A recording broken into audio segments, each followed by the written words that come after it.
ራስን ማጥፋት ስንል አንዱ የምናውቀው የመጨረሻውን ሞት ነው። ብዙ ጊዜ አሁን የምናውቀው ራስን ማጥፋት የመጨረሻው ግልግል ነው። ሰሞኑን አንድ ልጅ እድሜው 13 ዓመት የሆነ ልጅ ትምህርት ቤት ውስጥ በጣም በተደጋጋሚ የሚወራው ስለ ራስን ማጥፋት አለ። ብዙ ወላጆች ስንሆን አንዱ የምንሳሳተው ነገር ስለ ወላጅነት ብዙ የምናውቀው በአግባቡ ካላሳደግን፣ በነገራችን ላይ ልጆችን ክህሎት ያላቸው አድርገን በአግባቡ ካላሳደግን ቋሚ ጠላት ነው ቤት ውስጥ የምናፈራው። አንዳንድ ወላጅ እኮ ኃላፊነቱን ዘንግቶ ሰራተኛ ልጆቹን እንዲያሳድግለት የሚጠብቅ ወላጅ ብዙ አለ። አሁን በተለይ ያለ የኑሮ ሩጫ ላይ በበቂ ሁኔታ ያልተማረች ሞግዚት ልጆችን ልትመግብ ትችላለች፣ ንጽህናቸውን ልትጠብቅ ትችላለች። አእምሯቸውን ከየት አምጥታ ትገባው? ስለዚህ ነጠላ ወላጅነትን የሚመርጡ ሰዎች ውስጥ የሚያድጉ ልጆች ያ ምሉእ የሆነ ባህሪ ላይኖራቸው ይችላል። ያሰጋል። ማጅራት የለታሰች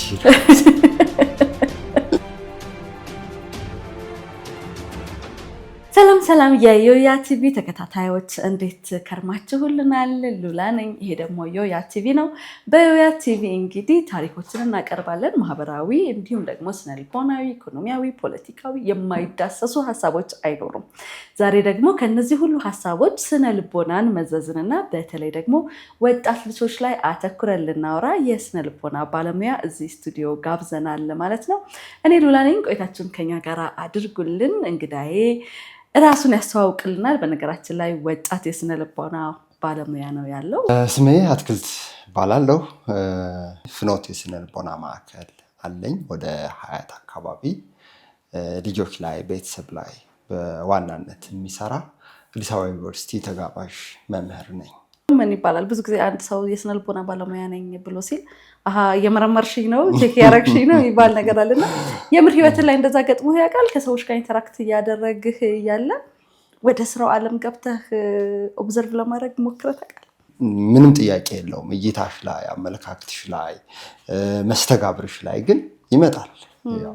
ኦብዘርቭ ታደርጋላችሁ። ይመጣል። በቃ ልትቋቋሚው ምትኪ አይደለም፣ እይታ ነው እኮ የሚሰጥሽ አይደል? አንዱ መልካም እንግዲህ ሩመሮችንም አነሳን። በተለይ ሳይኮሎጂ ባለሙያ ሲባል ኦብዘርቭ እያደረገችኝ ነው እያረከኝ ነው የሚለውንም አምነዋል ያረጉናል ኦብዘርቭ ማለት ነው። ዛሬ ደግሞ በደንብ ትኩረት የምናደርገው ብለን እየተነሳ ነው ወጣት ልጆቻችን ላይ በተለይ ቲኔጀር የምንላቸው ከዛ ከፍ ብለው ያሉ ታዳጊ ወጣት ልጆቻችን ላይ ያሉ የስነ ልቦና ቀውሶች፣ በተለይ ደግሞ ማህበራዊ ሚዲያ ወደ ራሳቸው እያመጣ ያለው የአቻ ግፊቶች እያመጡባቸው ያሉ የስነ ልቦና ቀውሶች ላይ እናወራለን። ከሆነ ጊዜ በኋላ በጣም ኢሹ የሆነ ያለ አንድ ነገር አለ።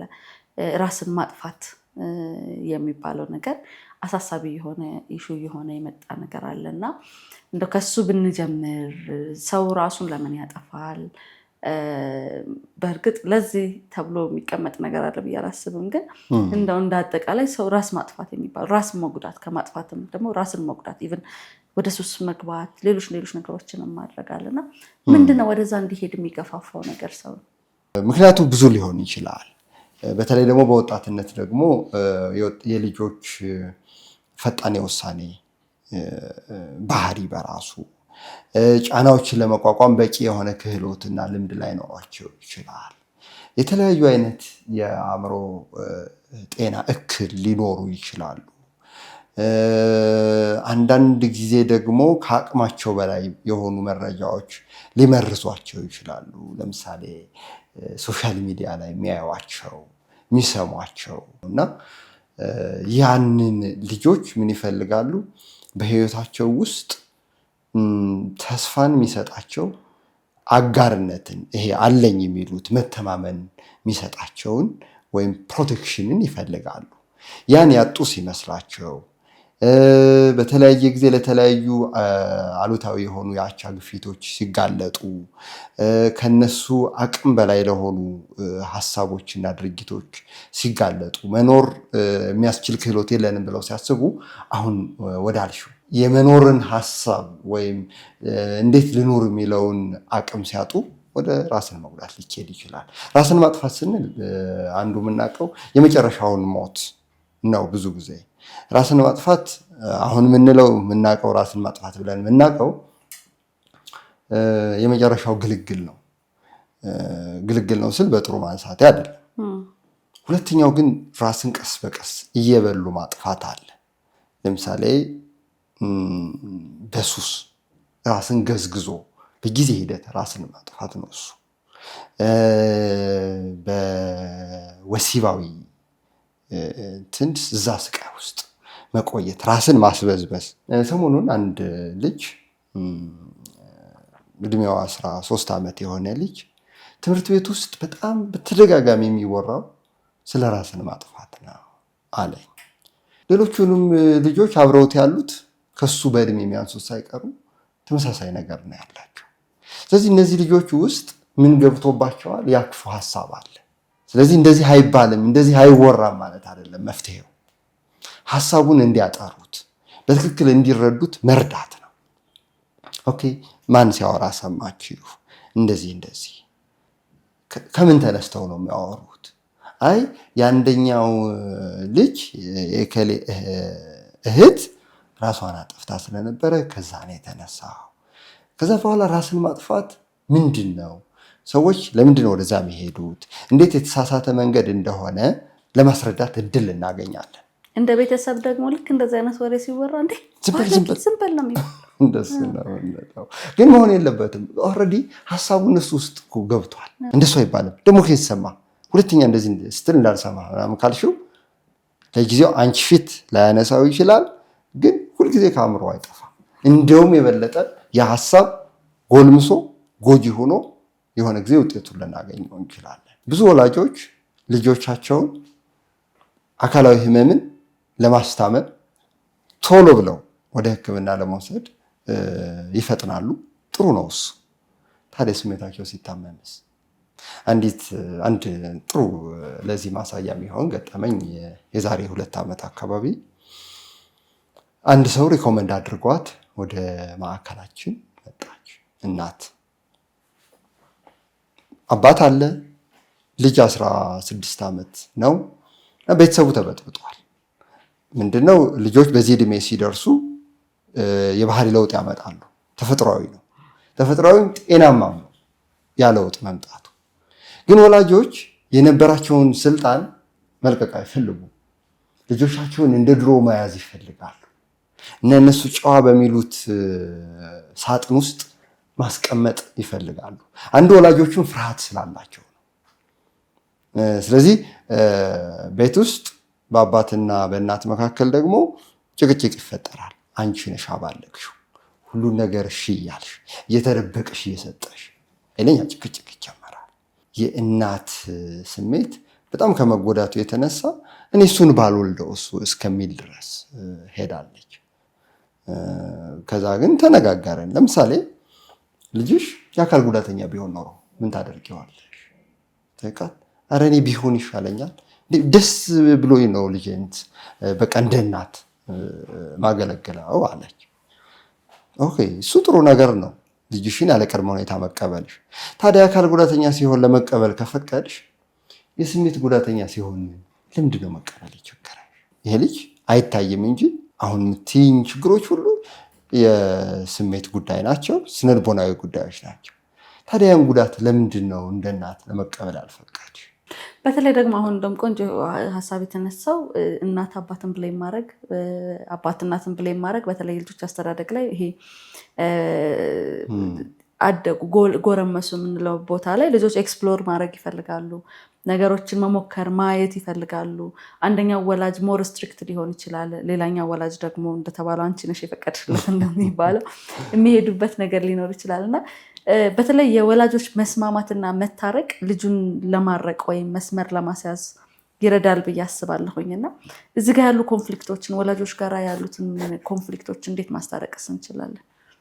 ብዙ ወላጆች ስንሆን አንዱ የምንሳሳተው ነገር ስለ ወላጅነት ብዙ የምናውቅ ነው የሚመስለን። እውነታው ግን እንደሱ አይደለም። እኛም እኮ ለምሳሌ የ15 ዓመት ልጅ አንቺ ልጅ ነሽ፣ ግን ቢኖርሽ አንቺም ራስሽ የ15 ዓመት ልጅ ኖሮሽ የሚያውቀው ለመጀመሪያ ጊዜ ነው።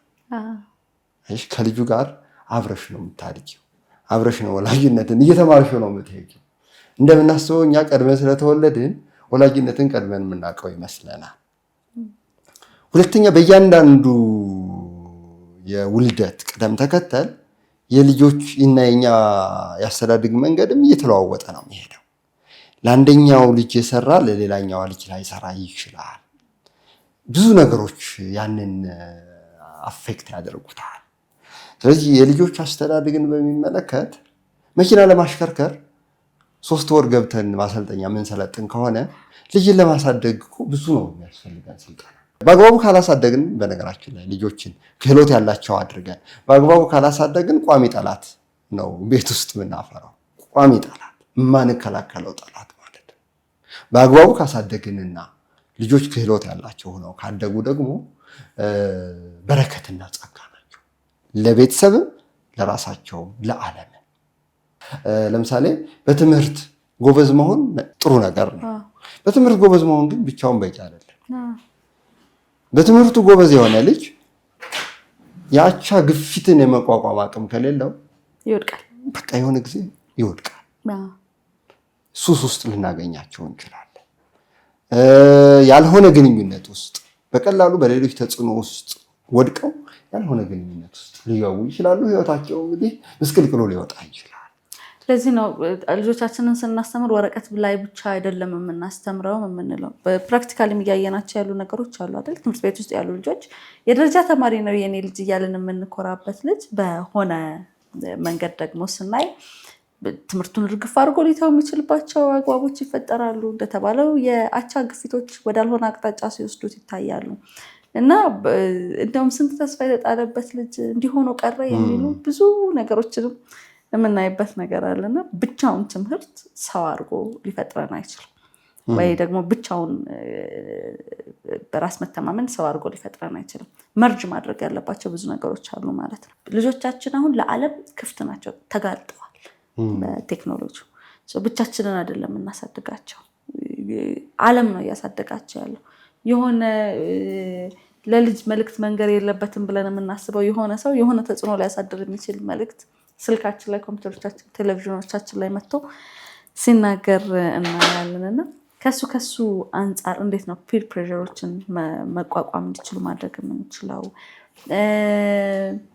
እንዴት እንጠብቃቸው? ከዓለም ልጆቻችንን እንዴት እንጠብቃቸው? አይ ቲንክ ቅድም ንጌዲ ፕሮቴክሽን ይፈልጋሉ ስላለ እንዴት ነው የምንሸሽገው? ከዓለም ልጆቻችንን መሸሸግ አያስፈልገን። የሚጋፈጡበትን መሳሪያ ነው መስጠት ያለብን። ያ መሳሪያቸው ደግሞ በዋናነት ማስተማር፣ ክህሎት ማሰልጠን፣ በተግባር እንዲሞክሩ ማገዝ ነው። የወላጅነት ዋናው ድርሻ ልጆችን እንደ በቆሎ በሽፋን ውስጥ ወይም መሸሸግ ሳይሆን ልጆቹ ባለ ክህሎት እንዲሆኑ፣ እንዲሞክሩ፣ ሞክረውም ከስተታቸው እንዲማሩ ማገዝ እና ማበረታታት ነው። ወላጅነትን በሚመለከት አንዱ ኃላፊነታችን የልጆችን ደህንነት መጠበቅ ነው። ሌላኛውና በጣም ወሳኙ ኃላፊነት ደግሞ ለልጆች የሚገባቸውን ክህሎት ማስተማር፣ ብቁ ማድረግ፣ ይህንን ዓለም እንዲጋፈጡ የሚያስችል አቅም እንዲፈጥሩ እድሉን ማመቻቸት ነው የእኛ ድርሻ። እኛ ስለደበቅናቸው ከችግሩ አያመልጡ። ምክንያቱም ሁል ጊዜ እኛ ደብቀናቸው ልንኖር አንችልም። በነገራችን ላይ እንደ ወላጆች ቢሆን ኖሮ በዓለም ላይ ክፉ ባህሪ ያለው ልጅ አይኖርም ነበር። ሁሉም ወላጅ ጨዋ፣ ስነስርዓት ያለው ልጅ ነው የሚፈልገው አይደል? እንደ ወላጅ ቢሆን ኖሮ አሁን የምናስበው ወንጀለኛ ልጅ፣ ክፉ ልጅ፣ አስቸጋሪ ልጅ ምናምን የምንለው አይኖርም ነበር። እኛ በአካል እንወልዳቸዋለን እንጂ አእምሯቸውን ጠፍጥፈን አንሰራው። አንዳንድ ወላጅ እኮ ኃላፊነቱን ዘንግቶ ሰራተኛ ልጆቹን እንዲያሳድግለት የሚጠብቅ ወላጅ ብዙ አለ። አሁን በተለይ ያለ የኑሮ ሩጫ ላይ በበቂ ሁኔታ ያልተማረች ሞግዚት ልጆችን ልትመግብ ትችላለች፣ ንጽህናቸውን ልትጠብቅ ትችላለች። አእምሯቸውን ከየት አምጥታ ትገንባው? ኳሊቲ ታይም የምንላት 5 ደቂቃ ልትሆን ትችላለች በቀን ውስጥ፣ 10 ደቂቃ ልትሆን ትችላለች። ከልጆች ጋር ፊት ለፊት እየተያየን ስሜታቸውን፣ የገጠማቸውን ትልልቅ ጉዳይ፣ ያሳዘናቸውን፣ ያስደስታቸውን ከነሱ ጋር ምንነጋገርበት፣ ልብ ለልብ ምንገናኝበት ሰዓት አለ፣ ሊኖረን ይገባል። ነዘለ ሙሉ ቀን መሆን የለበት ብዙ ሰዓት ለሰለፍ ኳሊቲው ነው በነገራችን ላይ ወሳኝ ነው እንጂና እኔ አሰልቺ ቀን ሙሉ ብናሳልፍ ዋጋ የለው ያው ደግሞ ማህበራዊ ሚዲያም ቅድም እንዳነሳ ነው ያለው አልችልም ብሎ ማሰብ ከዚህ እዚህ ቦታ ደርሷል እኔ ለምንድነው እስካሁን እዚህ ቦታ ያልደረስኩት ብሎ ራስን ማወዳደር ይሄ ቨርቹዋል የሆነውን ሪያሊቲ ከትክክለኛው እውነታ ጋር ለይቶ አለማየትም እንደዚሁ ልጆች ላይ ሊያሳድር የሚችለው ነገር ከፍ ያለ ነው ብዬ አስባለሁኝ። እንደውም አንዴ ምን የምኖርበት አካባቢ ላይ ምን ገጠመኝ 12ኛ ክፍል ብዙ ልጆች ትምህርት ቤት እየወደቁ ነው ያሉት። ስለዚህ እኔ ብፈተን ወድቃለሁ ስለምወድቅ ከመፈተንና ከመወድቅ ቀድሞ አእምሮ ላይ ተርሷል። ከመፈተንና ከመወድቅ እከሌ በዚህ መንገድ እንደዚህ ስለደረሰ እሱ የደረሰበትን መንገድ መሄድ ስለምፈልግ ይሄንን ነገር ይሟላልኝ ከቤተሰብ ብሎ ጫና ማሳደር ጀመረ። ቤተሰብ ምንድነው ያደረገው? አይቻልም ሲባል ማስፈራሪያ የመጨረሻ የነበረው ራሴን አጠፋለሁ ነበር። ስለዚህ ፓኒክ ያደርጋል፣ ይደነግጣል። ቤተሰብ ስለሆነ ያልሆነውን መንገድ ልጁ የመረጠውን ባልበሰለ አእምሮ የመረጠውን መንገድ ቤተሰብ እንዲሄድ ይፈቅድለታል። እዚህ ጋር ምን ይደረግ?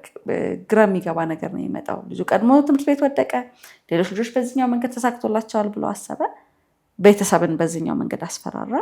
ስለዚህ ቤተሰብ መወሰን ያልቻለ አእምሮን ተከትሎ ውሳኔውን አከበረ።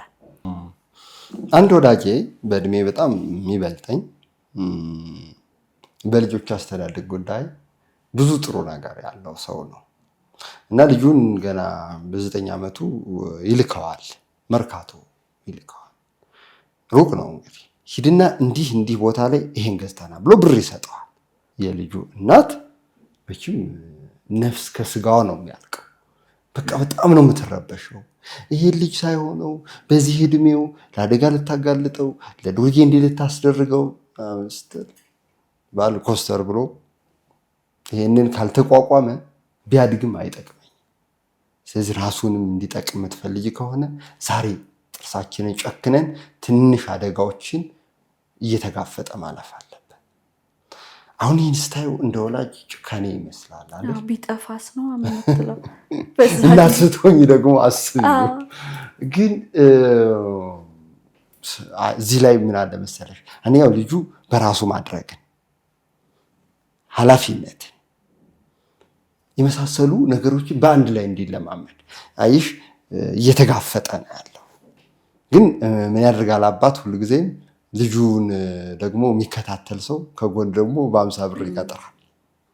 ሂዶ እንዴት 50 ብር ዋጋ ስለነበረው ነው። እንግዲህ ከዚህ ሰው የምንማረው አንድ ነገር አለ። ልጁን ዝም ብሎ ስለያዘው ብቻ ብቁ እንደማይሆን፣ በኋላ አድጎ በአካል አድጎ ውሳኔ መወሰን ማይችል ልፍስፍስ ልጅ ከሚሆን ዛሬ አደጋን እየተጋፈጠ የሚመጣውን ነገር በራሱ የሚሞክር ልጅ ይሆን ነው። እና እንዲህ አይነት አንዳንድ ጊዜ ትንሽ አደጋ በጣም ከፍተኛ አደጋ ሳይሆን መጠነኛ የሆኑ እየገመገምን የልጆችን ሕይወታቸውን አደጋ ላይ ማይጥሉ ነገሮችን እስከ መሞከር እስከዚህ ድረስ መፍቀድን ይፈልጋል። ጠንካራ ልጅ የምንፈልግ ከሆነ አሁን ያልሽው የአቻ ግፊት አለ። ልጆች የሚወስኑት በደረሱበት ልክ ነው፣ ባላቸው መረዳት ልክ ነው የሚወስኑት። ስለዚህ ከወላጅ ጋር ከፍተኛ የሆነ አለመግባባት የሚደርሱበት እድሜ አለ፣ 10ዎቹ እድሜ በተለይ። የዛን ጊዜ ወላጆች የልጆችን ፍላጎት በመፈጸምና ጠቃሚ ነው በሚሉት መካከል ወላጆች አጣብቂኝ ውስጥ ይገባሉ። ስለዚህ አሁን የነገርሽኝ አይነት ወላጆች ቀድሞ ልጁ ስለተሸነፈ ውሳኔውን ማስቀየር ቀላል አይደለም። ቢያስቀይሩትም ውጤታማ የመሆን ድሉ ዝቅተኛ ነው። መጥፎ ወላጅ እንጂ መጥፎ ልጅ የለም የሚል ይሄ በጣም አከራካሪ ነው። መጥፎ ልጅ የደካማ ወላጅ፣ ደካማ ስል ልጆችን የመምራት አቅም የሌላቸው ወላጆች ውጤት ነው ይሄኛው አባባል። ይሄ ብዙ አከራካሪ ነው፣ ግን ዝም ብለን ምንጥለውም ሀሳብ አይደለም። ስሜት የሚሰጥ ነገር አለው እና በዚህ መሀል ደግሞ ወላጅነት ድርብርብ አጣብቂኝ ውስጥ የሚገባበት ጊዜ ነው። ለዛም ነው አይ ቲንክ እንደ ድሮ ልጆችን ባህላዊ በሆነው መንገድ ብቻ ቤታችን ውስጥ እና በዙሪያችን ባሉ ሰዎች ላይ ብቻ ተመስርተን ማሳደግ አንችልም። አንድ ገጠር የተወለደ ሰው ልጅ ማሳደግ በአንጻራዊነት ቀላል ሊሆን ይችላል። ምክንያቱም ተጋላጭነቱ የልጆች ትንሽ ነው።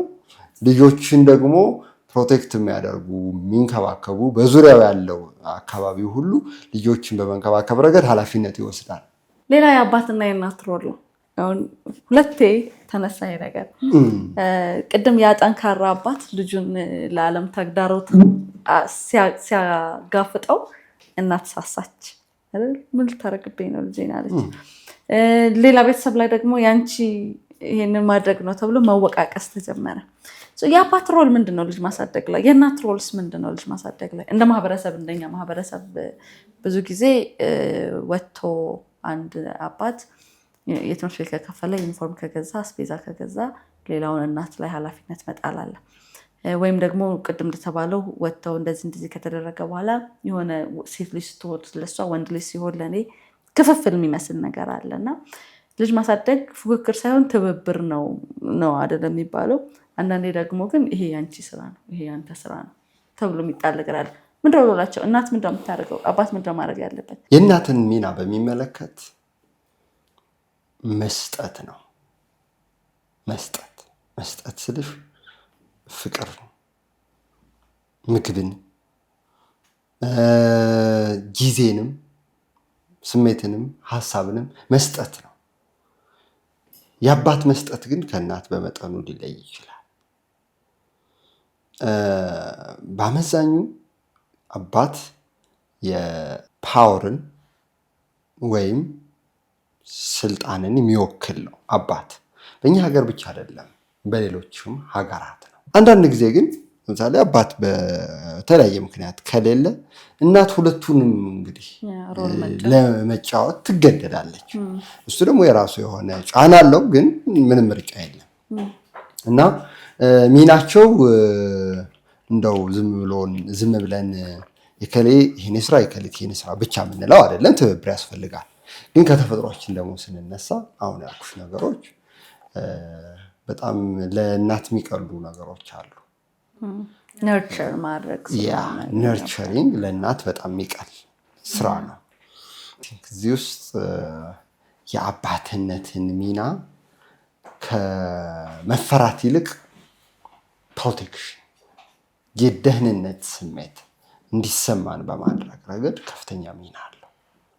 ስለዚህ ነጠላ ወላጅነትን የሚመርጡ ሰዎች ውስጥ የሚያድጉ ልጆች ያ ምሉእ የሆነ ባህሪ ላይኖራቸው ይችላል። ያሰጋል። ማጅራት የለታሰች ስጋውን አልበላም ከመረቁ አውጡልኝ። ስጋው ጾም ነው። እንደሱ ነው እኮ። ለምሳሌ አንዲት ሴት ተነስታ እኔ ከወንዱ የምፈልገው ማርገዝን ነው እንጂ በቃ በራሴ ቅድመ እንደሱ ሲሆን እንዳልኩሽ ነው። አጥንቱን ተውት፣ ግን መረቁን በላዋለሁ። እሱ ተገደው ከሆነ ምንም ማድረግ እና እነሱ ቲንክ ለእኔ መቃወስ ነው በዛ ደረጃ። በተለይ በምርጫ ሲሆን ለእኔ የቀውስ ውጤት ነው። ልጆች ላይ እንደው ስራው ላይ ረዘም ያለ ጊዜ ስላሳለፍ በነጠላ ወላጆች ያደጉ ልጆች ላይ ያለ የስነ ልቦና ጫናስ ምንድን ነው? ብዙ ነገሮች ይወስኑታል። በነጠላ ወላጅ ውስጥ ሆነውም ለምሳሌ የአባትነት ምልክት ያለበት ቤት ካደጉ የሚጎላቸው ነገር ትንሽ ሊሆን ይችላል።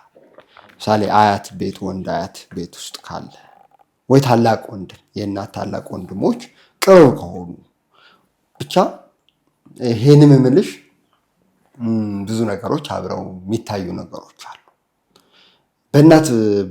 በአባት ብቻ ያደጉ ከሆኑ ምሳሌ የእናትን ቦታ የሚሸፍኑ ሰዎች ካሉ እሱ ካለ ያንን ጋፕ ይቀንሰዋል። ጉዳቱ ትንሽ ነው የሚሆነው ማለት ነው። ከዛ ውጭ ግን አሁን ባልሽኝ መልኩ ከሆነ ግን ተጽዕኖ ይታያል፣ በተለያየ መልኩ ይታያል። እኔ እኮ የምኖረው ለልጆቼ ብዬ የሚልሽ ወላጅ ይሄ በጣም ችግር ያለበት ነገር። ባልና ሚስት ተለያዩ፣ ብዙ ነገር ከተለያዩ ቆይተዋል። አንድ ጣሪያ ስር ውስጥ ነው የምንኖረው ይላል። ለምን? አይ በቃ ለልጆቻችን ስል። እንግዲህ በዛ ውስጥ የሚያድጉ ልጆች ደግሞ ምን ያህል ጉዳት እንዳለው አስቢ። የቱ ነው የሚቀለው? ለልጆቻችሁ እውነት የምታስቡ ከሆነ የመጀመሪያው ነገር ችግሮቻችሁን የሚፈቱትን ለመፍታት ሙሉ ፈቃደኝነት ይፈልጋል። ማይፈቱ ችግሮችም ካሉ ደግሞ ተቀብሎ ለመኖር ለመረዳዳት። ከዛስ ለልጆቹ የሚነግሯቸው ይህንን ነው ሲያድጉ። እኔ እኮ እንደዚህ የኖርኩት ተበድዬ የኖርኩት አንቺን ብዬ ነው፣ አንተን ብዬ ነው። እነዚህ ልጆች ሲያድጉ ምን አይነት ልጆች እንዲሆኑ ነው የሚጠበቀው? የተሽመደመዱ፣ በውለታ የታሰሩ፣ በሰንሰለት የተጠፈሩ እኮ ናቸው። ነፃ ሆነው እንዲያድጉ እኮ አልፈቀድንላቸው። የእኛን ችግር ዕዳ ከፋይ ነው የምናደርጋቸው። ስለዚህ በህይወታቸው በነፃነት ሊወስኑ ይቸገራሉ። እና እነዚህ አይነት ነገሮች ጥንቃቄ የሚፈልጉ ናቸው። ወላጆች ለራሳቸው ለልጆቻቸው መኖር አለባቸው። ልጅ ምን ወልደው ለምንድን ነው አስበሽው ታውቃለሽ? ጧሪ ለማግኘት። ስለዚህ ለራሳችን ብለን ነው ማለት እኮ ነው አይደል? አንድ ብቁ ዜጋ ወደዚህ ዓለም ለማምጣት ተንከባክበን አሰልጥነን ብለን አይደለም ማለት ነው። ወይ ለኛ የስማችን መጠሪያ ወይ እንዲጦሩ እንዳልሽው ወይ እንደሱ ከሆነ ምን መሰለሽ መኪና እንደመግዛት ወይ ቤት እንደመግዛት ነው። ለአገልግሎት ይሆናል። መሆን ካለበት ግን በትክክል እዛ ደረጃ ለመድረስ ያብቃንና እዛ ብንበቃ ግን ምን ወልደው የመጀመሪያው ብቁ መሆናችንን እኛ ራሳችን እርግጠኞች ስንሆን መሆን አለበት። ብቁ ስል በአካል፣ በአእምሮ፣ በማህበራዊ ግንኙነት፣ በኢኮኖሚ፣ በመንፈሳዊ አቅም። ግን እንደመጠቀሚያ ልጆችን እንደመጠቀሚያ የማየት አዝማሚያ አለ። በደንብ አለ። ፐርፐዝ ይሰጡሻል፣ ብቻሽን ትርጉም ታገኝባቸዋለሽ። አሁን ምን ማለት ነው እንግዲህ አስቢ። ብትወልድ ትረጋጋለህ የሚልሽ ሰው አለ።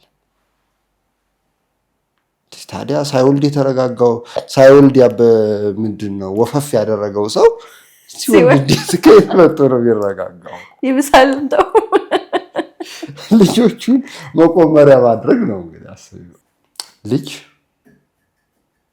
መቼ ነው የሚወለደው ካልሽኝ የተጸነሰ ዕለት አይደለም። የወላጆቹን ዕዳም የወላጆቹን በረከትም ይከተለዋል። አይሽ ወላጅነት በቃ ታገቢያለሽ፣ ባታገቢም ያው ወላጅነት ይኖራል። ከዛስ በቃ ሂደቱ አለ፣ ሰው የሚነግርሽ ነገር አለ። ስለዚህ ልጆች የሚያስፈልጋቸው መሰረታዊ ፍላጎት አለ፣ እነሱን ማሟላት። ይሄ የወላጅነት ዝቅተኛው ደረጃ ነው። ከባዱና በጣም ጠቃሚው ከዚህ በኋላ ያለው ነው። ማሰልጠን፣ የልጆችን አቅም በየጊዜው እየተረዱ ለማደግ ነፃ ፍቃድ መኖር እና የምንላቸው በጣም አስፈላጊና ወሳኝ ጉዳዮች ናቸው። ደግሞ ወላጅነት የሚጀምረው ቅድም እንዳልኩሽ ነው። እኛም ከመጣንበት ጀምሮ ነው ወላጅነታችን የሚጀምረው።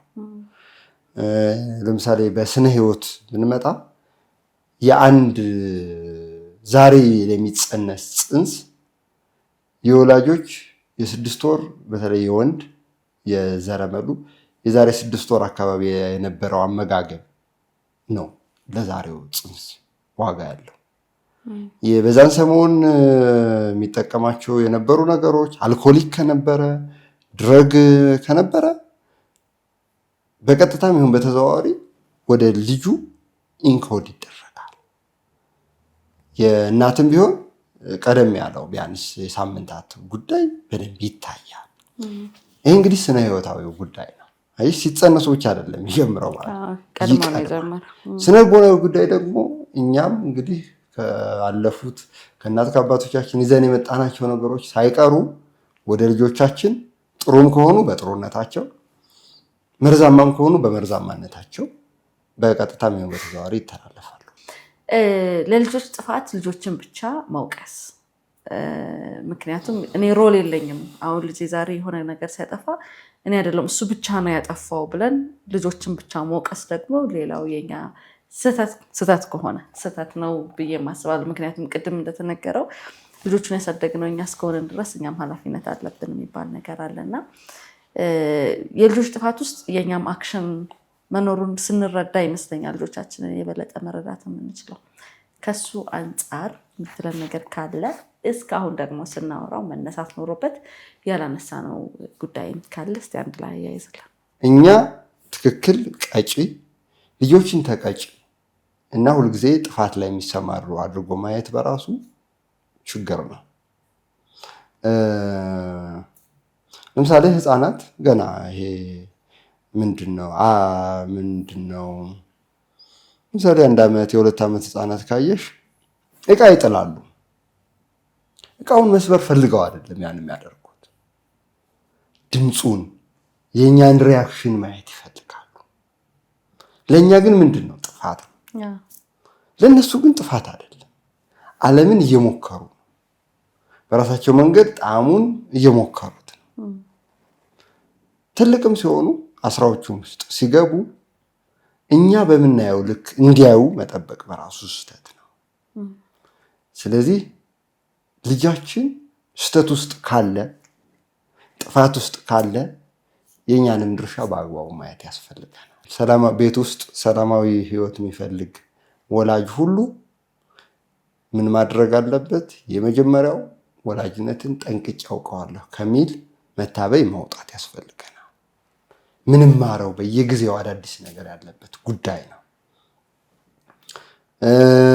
ራሳችንን ከሌሎች ጋር በአግባቡ መወያየት፣ ልጆችን ከመውቀስ ይልቅ ማስተማርን በተቻለን አቅም ትዕግስት ይፈልጋል። ስሜታችንን ዋጥ ሰልቀጥ አድርገን መያዝ ይፈልጋል። ለምን? ዘላቂ ውጤቱ ጥሩ እንዲሆን ከፈለገ። ካልሆነ የመጣልንን እናገራለን፣ የመጣልን ልጆቻችን ላይ እናደርጋለን። ከዛስ ውጤቱ ግን ተመልሶ ይመጣል። ስለዚህ ነፃ ሀሳብ ወላጅነትን ይሰራል ማለት ነው።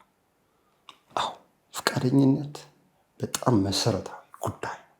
በእያንዳንዱ ሰብአዊ ግንኙነት ውስጥ ፈቃደኝነት ወይም ይሄ ጉድዌል የምንለው በጣም አስፈላጊ ጉዳይ ነው። ያ የሌለው ሰው ለመማር በሩን የዘጋ ሰው። መልካም። ምን አላነሳንም? ብዙ አንስተናል። ምን እመኛለሁ መሰለሽ? እያንዳንዱ ሰው መሆን የሚፈልገውን ወላጅነት እንዲሆን እመኛለሁ። እኩል ደግሞ ከዚህ የምመኘው ለዛ የሚያስፈልገውንም ኮሚትመንት ጥረት ቢወስድ ይመኛለሁ። እና ሀገር ምንሰራ ከሆነ ሀገር ያለችው በእያንዳንዳችን ጓዳ ውስጥ በምናወራው ለልጆቻችን በምንነግረው እና ልጆቻችን ላይ በምናደርገው ልክ ነው ብዬ አስባለሁ። ስለዚህ ዘላቂ ሰላም የሚፈልግ ሰው ቤቱን ሰላም ማድረግ አለበት። ቤቱ ሰላም ለማድረግ ደግሞ ወላጅነትን ከዛም ጋር ተያይዞ ያሉ ኃላፊነቶችን ለመወጣት ጥቂት ዓመት እኮ ነው ኢንቨስትመንቱ። በነገራችን ላይ በአንጻራዊነት በትዳር 50 ዓመት የሚኖር ሰው 10 ምናምን ዓመት ልጆቹ ላይ ጥሩ ከሰራ ሌላውን ሰላማዊ ማድረግ ይችላል። በወጣትነቱ አስረሽ ምቺው ያለ የልጆችን ኃላፊነት ያልተወጣ ወይ ያልተወጣች ከሆኑ ደግሞ ረዘም ያለ የሀዘንና አንገት የመልፋት ጊዜ ይኖራል። እዚህ የምርጫ ጉዳይ አለው ማለት ነው። ስለዚህ ምርጫ ነው። የስነ ልቦና ባለሙያ አትክልት ዛሬ በተለይ ልጅ አስተዳደግ ላይ ከዛ ደግሞ ልጆች ካደጉ በኋላ ሊገጥማቸው ስለሚችሉ ተግዳሮቶች የወላጆችስ ኃላፊነት እዛ ተግዳሮት ላይ ምንድን ነበር የሚለውን አንስተን ጥለን ተጫውተናል። በእርግጥ በዚህ በአጭር ደቂቃ ውስጥ ሁሉም አድሬስ የሚደረግ ጉዳይ ባይሆንም የተወሰነ ቅድም እንዳለው ብልጭታ ወይም ኢንሳይት ሰጥቷል ብለን እናምናለን። ይሄ ቆይታችን አብረን ስለቆየን እጅግ በጣም ደስ ብሎኛል። ከስነ ልቦና ዘርፍ አንጻር በነገራችን ላይ በጣም ጥልቅ የሆኑ አተያዮችን ይሰጠናል ይህ ወጣት ባለሙያ። ከዚህ በኋላም በሌሎች ጉዳዮች ላይ የተገናኘን እንደዚሁ የምንወያይ ይሆናል። እናንተ ወላጆች ከሆናችሁ የገጠማችሁ ነገር ምንድን ነው? ከዚህ ቆይታስ ያያችሁት ብልጭታ ምንድን ነው? ንገሩን። ልጆች ሆናችሁ ወላጆቻችሁ ላይ ያያችሁት ካለ ወይም እናንተ ላይ ያደረባችሁ ጉዳይም ካለ እስቲ ደግሞ ኧረ ስለዚህም ንገሩን የምትሉንም ነገር ካለ የስነ ልቦና ባለሙያው አትክልት ሁሌም ሬዲ ነው። ምክንያቱም ማህበረሰብ ላይ ተጽዕኖ ማሳደር ተጽዕኖ ሚና መጫወት እንደዚሁ አንዱ የባለሙያ ሚና ነው ብሎ ስለሚያምን ማለት ነው። እናንተ ሀሳባችሁን አካፍሉን። ዮያ ቲቪን ሰብስክራይብ አድርጉ። ከኛ ጋር ስለቆያችሁ በጣም አድርገን ነው የምናመሰግነው። እኔ አብሬያችሁ የቆየሁት ሉላ ነበርኩኝ። ዮያ ቲቪ የእናንተ ሀሳብ እና የእናንተ ጥያቄ የሚስተናገድበት ቻናል ነው። የፈለጋችሁትን ባለሙያ የእናንተን ጥያቄ ይዳሰስልን የምትሉትን ጉዳይ ካለ ልታቀርቡልን ትችላላችሁ። የአስተያየት መስጫ ሳጥኑ የእናንተ ነው ማለት ነው። አብራችሁን ስለነበራችሁ በጣም ደስ ብሎናል። መልካም ጊዜን እየተመኘን ነው የምንሰናበተው። እጅግ አድርገን ነው የምናመሰግነው። እኔም ስለጋበዛችሁኝ አመሰግናለሁ።